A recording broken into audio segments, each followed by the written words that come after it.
Hey, what's going on, everybody? Steve here at Rake and Profit over at rakeandprofit.com, coming back to you with another video, and I'm here with my good friend Brad. What's going on, man? Steve, how's it going, man? Hey, fantastic. So I'm in Connecticut right now, and I actually ran into Brad. You're what, 23? I'm gonna be 23 in September. Man, I'm 22. That's awesome. So we ran into each other at Charles Remington's gym, which is called... It's called Physique Plus. Yes. Yep. So I actually had a fat loss coach that I was working with, and we had actually met at the Connecticut thrifting meetup, what, maybe like a year or two ago? Yeah, probably about, maybe right around a year ago, I would say. Yeah, so we bumped into each other, and I remember when we first met at the Connecticut thrifting meetup, you were trying to figure out your way. You were selling books, were you doing like RA, OA? Retail arbitrage, thrifting, I mean, yeah. I was really just trying to navigate through everything, man. Yeah, and then we talked and touched base at the gym, and I think you were doing maybe 30 or 40,000 a month or something like that with wholesale on Amazon, and then we reached out again to each other a couple months later after all the crazy stuff was going on in the world, and now you've scaled up to, you started at scratch, now you've scaled up to almost 70,000 a month with wholesale on Amazon? Yep, actually just broke 70,000 about a week ago. Wow, hey, congratulations. Thanks, man. Appreciate 22 it. years old, scaled up to almost 70,000. What are the typical profit margins in a wholesale business? The reason I'm getting this out of the way is because everyone's gonna say in all these videos, is that all profit? No, it's not all profit. There's no business that is all profit. It doesn't exist. So what are the typical margins? And we're gonna get like into his story and how he like literally pivoted from selling books to just getting by. You were 20, 21 years old at the time to now scaling to 70K. So what are the typical margins? Yeah, typical margins we'll be looking at in the wholesale business. It's traditionally a little bit lower than maybe an arbitrage business model. I mean, the goal margin is probably about 20%, but you could be looking at less than that in a lot of products you invest in. I mean, I have some products that do maybe 30%, and then I have other products that do under 15, 10, even 9, 8%. Got it. And a lot of people might be thinking, and it's similar to drop shipping. A lot of people are like, I don't want to get into drop shipping, or I don't want to get into private label or wholesale, because the margins are much less than thrifting and garage sales, which could be 50, 60% margins. But the reason why people like to do models such as drop shipping, wholesale, private label is because you don't have to go out there and spend all this time every single time trying to find the next product. For example, you were telling me you had just purchased a couple pallets. It was about 1,400 units, couple SKUs. And I mean, you just placed the order and they all came to you, and within 3 weeks, they were almost half sold out. Yeah, I just placed an order, like you said, a couple weeks ago for 2 pallets. And I mean, everything I estimate is on a most conservative, and just like that, I mean, 2 weeks later, halfway through the stock, I got to order another pallet. So yeah, that's cool. So let's kind of talk about your story. How did you go from even learning about making money online? Because there's people out there, myself included 6, 7 years ago, my mom over 5, 6 years ago, tons of people watching now who they're working 9 to 5 jobs. Maybe they're struggling to pay their bills. They think the only way to make money is physically with their hands. They have to go out and shovel snow, or they have to do landscaping, or they have to have a physical job. And not a lot of people realize, and you're 22, that you can make money with things like Amazon FBA and models such as drop shipping and thrifting and garage sales and wholesale and private label or eBay or Poshmark or Mercari. There's so many different things out there that people don't even realize exist. So tell everyone what your story is in terms of how you learned about this and got into this crazy e-commerce world. Yeah, definitely. So it was right around December of 2018. And I was still in college at the point, actually, and I had worked a couple 9 to 5s, and I hated it, man. You feel like you're trapped almost. Yeah. And I knew I wanted to be financially independent. I knew I wanted to have my own business. It was just a matter of how I was going to do that. And so I kind of dove into the whole e-commerce world. I was looking at, I started right with you. I was doing the thrifting, garage sales, throwing some stuff on eBay. And then right around in December, January is when I kind of started up on Amazon, and I was learning about FBA, their fulfillment channel. 2019? January of 2019, yes. Got it. Yep, and so learning about Amazon's FBA fulfillment channel, and from there, I mean, it was For the year of 2019, it was pretty much 90% retail arbitrage. Hustling. It was a hustle, Hustling I hard. tell you. And retail arbitrage, for the folks who don't know, is Retail arbitrage is where you, it's essentially, I like to explain it as arbitrage is exploiting a gap in one market versus another market. So what you're doing is you're going to a retail store like Walmart, Target, TJ Maxx, and then you're buying something at, you know, a lower price and then selling it for a higher profit margin on Amazon or another platform. yeah, and you could scan, you could use your phone or you can use any of these third-party apps and you scan the barcode and it tells you, you know, how much it's selling for. If you pay $18, if it's selling for $46, you'll make $21, then you minus off your fees. Right, so right. yeah, so that's cool. So you were doing that.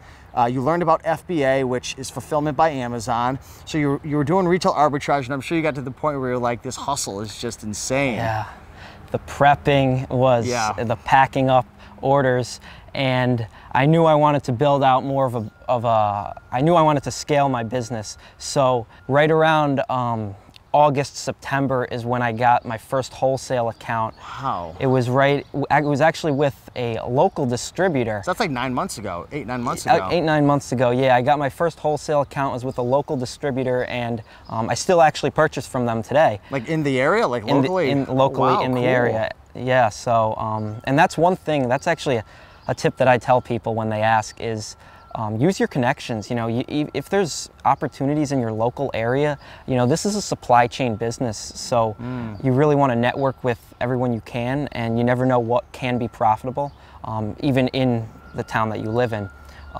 But anyway, so I got my first wholesale account right around then, got another one in right around October, and by the end of the year I had 3 wholesale accounts that were not doing most of the income stream. Most of it came from retail arbitrage, still, yeah. especially during Q4. And then January comes around,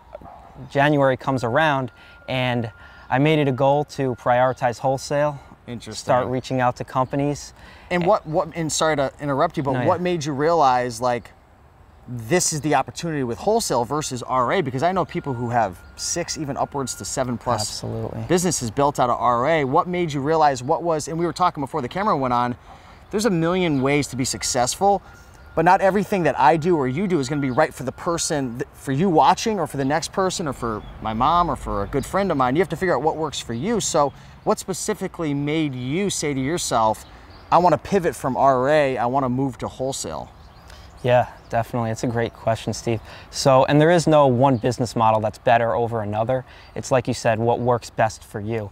And so really what got me more into wholesale is as I started reaching out to these companies on the phone, and that's my main tactic, is making calls to companies. Okay. It started to feel more like a business, and then as I was getting wholesale accounts, you know, I started adding contacts into my phone with CEOs and, you know, brand owners, and then it started accumulating more and more rapidly. So in the time that it took me to go to a store, spend 4 hours, 5 hours sourcing product, then prep that product and send it into Amazon, I might be able to get on the phone with, you know, 10, 20, 30 suppliers and close a few different accounts and then find several different profitable products from there. So it was really about scaling up that business.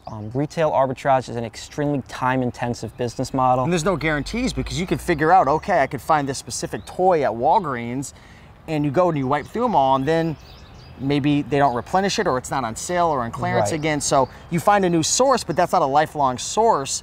Whereas when you find a new supplier, you have the ability, for the most part, I'm sure things go in and out of stock and opportunities change, but you have the opportunity to find that product and then reorder it time and time again. Yeah, and that was the other thing, is it's just placing restock orders. Once you put the upfront legwork in, it's just restock orders after that. And the other thing about wholesale is, in my opinion, it's more sustainable and scalable than RA, especially because nowadays Amazon is so strict with intellectual property complaints and, you know, the integrity of their products, that when you get procure a product through a retail store, technically by definition, that's not, you don't have the invoice. You don't have the invoice and you're not an authorized seller of the products. So I saw wholesale as a much safer route to go when selling on Amazon. Well, the bottom line is that, I mean, you sell on Amazon, so you have to go by their rules. And if they say, you know,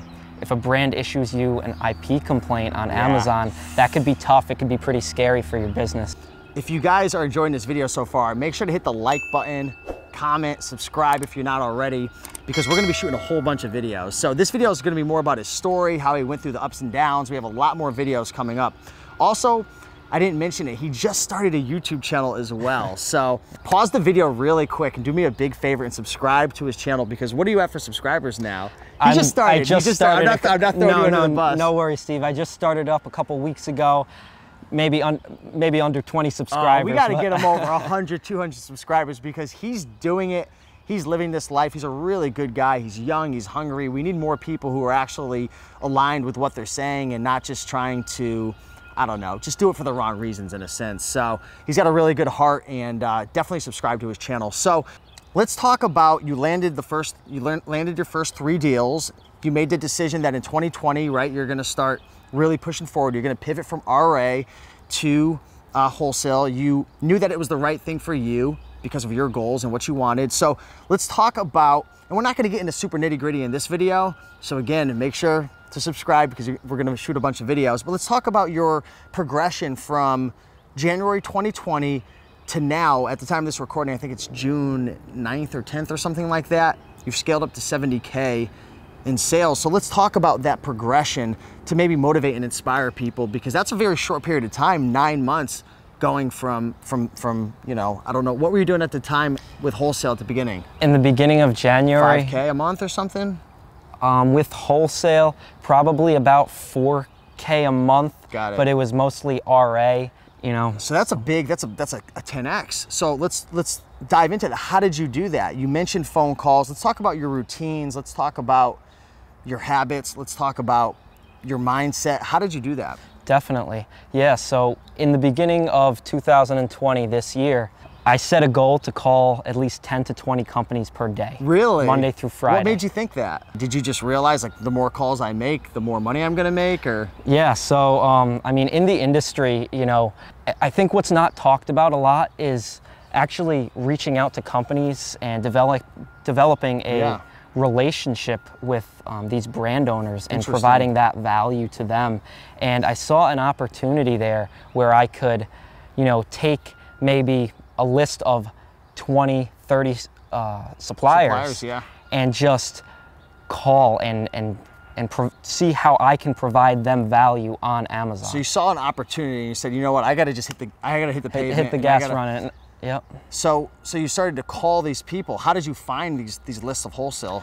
So that's a great question, Steve. And there's a number of different sourcing tactics, but for me personally, I use one main sourcing tactic, and that's reverse sourcing on Amazon, and more specifically, storefront stalking. And I go into detail. I actually have a detailed video of this on my channel. My good friends Dan and Dylan, who I've had on the channel multiple, that's exactly what they do. Yep. That's exact. Did you learn from them at all, or did? I haven't followed them too much, but I know there's like, you know, Larry Lebowski and Dylan Carter and some of these other guys. A lot of these top dogs are all doing the reverse sourcing. So cool. So let's talk a little bit about how that works. Yeah. So what reverse sourcing is essentially, instead of searching Google for a company name or a supplier or Googling Wholesale Central, you're going and starting on Amazon, and you're narrowing it down to 1 or 2 different niches. And then basically you're finding products manually on Amazon, you know, scan through the Keepa, see how it sells. And then what you do is you jump over to Google and you search for the company, find the phone number, find the email, record it down, and then you can start making your reach outs, your emails, your calls. So when you contact a supplier, when you find them and you find them on Google, you hit them up, are you essentially just asking them like, hey, can I sell the product? Like, what exactly do you say? And you don't have to go in depth, because we're going to do a video on that, but what's like the gist of what you're trying to do? Are you just trying to say, hey, I'm a wholesaler, I sell on Amazon, can I sell your product? Yeah, so that's a great question, Steve. Really the first thing that I'll do is when I'm calling a company, and you really don't have to tell them anything special right off the bat. So what I'll say is I'll introduce myself, my name, my company name, and I'll say I was interested in opening a wholesale account with your company. And most likely their next question is, do you sell on Amazon? And from there, you know, I will kind of gauge from that how I want to take the conversation. If they are completely against Amazon, I may say, all right, you know what, this might not be worth my time. I'll say thank you, and then we'll part ways. But, you know, I might throw out there, I might say, hey, like you're trying to find like an issue, like, hey, your listing's messed up, your title. Yeah, I'll get into kind of the listing, how their competitors are doing, and these are things that a brand wants to hear, because when you start talking about their competitors, how you are going to rank their listing to the top of the page through Amazon PPC. That's going to be more sales for them. Right, through listing optimization. And really, what you want to portray to them up front is that you're not just looking to, quote, sell their products on Amazon. You're looking for a long-term partnership, something where we can get on the phone and communicate, and I can have that open dialogue and relationship with you. So a lot of these companies, Steve, they work with brick and mortar channels, and that's their main focus. But actually, this is a great idea that you can do is coronavirus, right? COVID-19 has just impacted so many different businesses, and a lot of businesses, their brick and mortar distributors, they've shut down. So they don't have those channels anymore. So these businesses are losing money and they don't have that revenue stream. So now, how can you market yourself? Maybe you might say to the brand, hey, how has COVID-19 impacted your business? And then they may go off and start telling you this and that. And then from there, maybe the conversation leads to, I run an e-commerce based business. I do sell on Amazon. What are your policies as it relates to Amazon? Do you have certain restrictions? So that's more putting the ball in their court and letting them kind of tell you and open up about their business. Their issues, their challenges. Right, instead of you saying, I want to sell your products on Amazon. So instead of selling, like Gary Vaynerchuk talks a lot about, how can I help you first? How can I serve you? How can I give first? Because we live in an economy now where the whole pitch somebody first doesn't work anymore, because everyone's pitching, and communication means everything's so shortened now with the internet. So everyone's getting pitched a million times. So you get someone like yourself coming around, how can I help you? How can I serve you? I'm not asking to sell your product now. How can I actually like prove to you that I want to build this long-term relationship with you? So let's shift away from that, because I really want to keep this more towards your story in this video. So how did you scale? Like, what did you do? You were just making 10 to 20 calls a day? Was that it? And we can't forget the big situation that happened, which was COVID-19 right around March, and a ton of retail stores shut down, and that was like, you know what, that's it. I'm going all in. It's time to start reaching out to some wholesale companies so I can start getting some profitable products where I can replenish on a frequent basis. That's the other thing about arbitrage, is that there's no guarantee, prices tank, and I mean, with COVID, a lot of stores shut down, and that's when I really made that transition over to wholesale. So did your numbers, like once March hit, they exploded? Not necessarily. Would you say your numbers are inflated because of COVID? Not necessarily, because right when COVID broke out, my business actually dipped in sales because we were making that transition, right? And what happened was the arbitrage really died down, and in between where I transitioned from arbitrage to wholesale, there was a lag in sales and inventory, very low on inventory levels. And so it's not until when I started making some orders with companies and I replenished that inventory that I started to scale up. And as I added more and more companies is when I really started to see some growth. So you were making a ton of phone calls. You just started buying more products, you started replenishing more products, you started investing a lot more money into it. What advice would you give to people right now who are watching, who they're like, this is amazing, like this is crazy how you did it, I want to get started? What's your best just piece of advice you would give to somebody who wants to get started? And again, I keep saying this, we're going to be going a lot more in depth in other videos. I was trying to keep this more overarching just to share your story and whatnot, but what would you say to people who want to get started? Definitely. My number one piece of advice to get started: determine one business model and attack it. You know, I see a lot of people, and this was me in the beginning, I was trying to do eBay reselling, I was trying to do retail arbitrage, I even dabbled in private label. Yeah. But it's not until when I focused on really one business model and that niche when I was really truly able to scale up from there. So that would be my main piece of advice.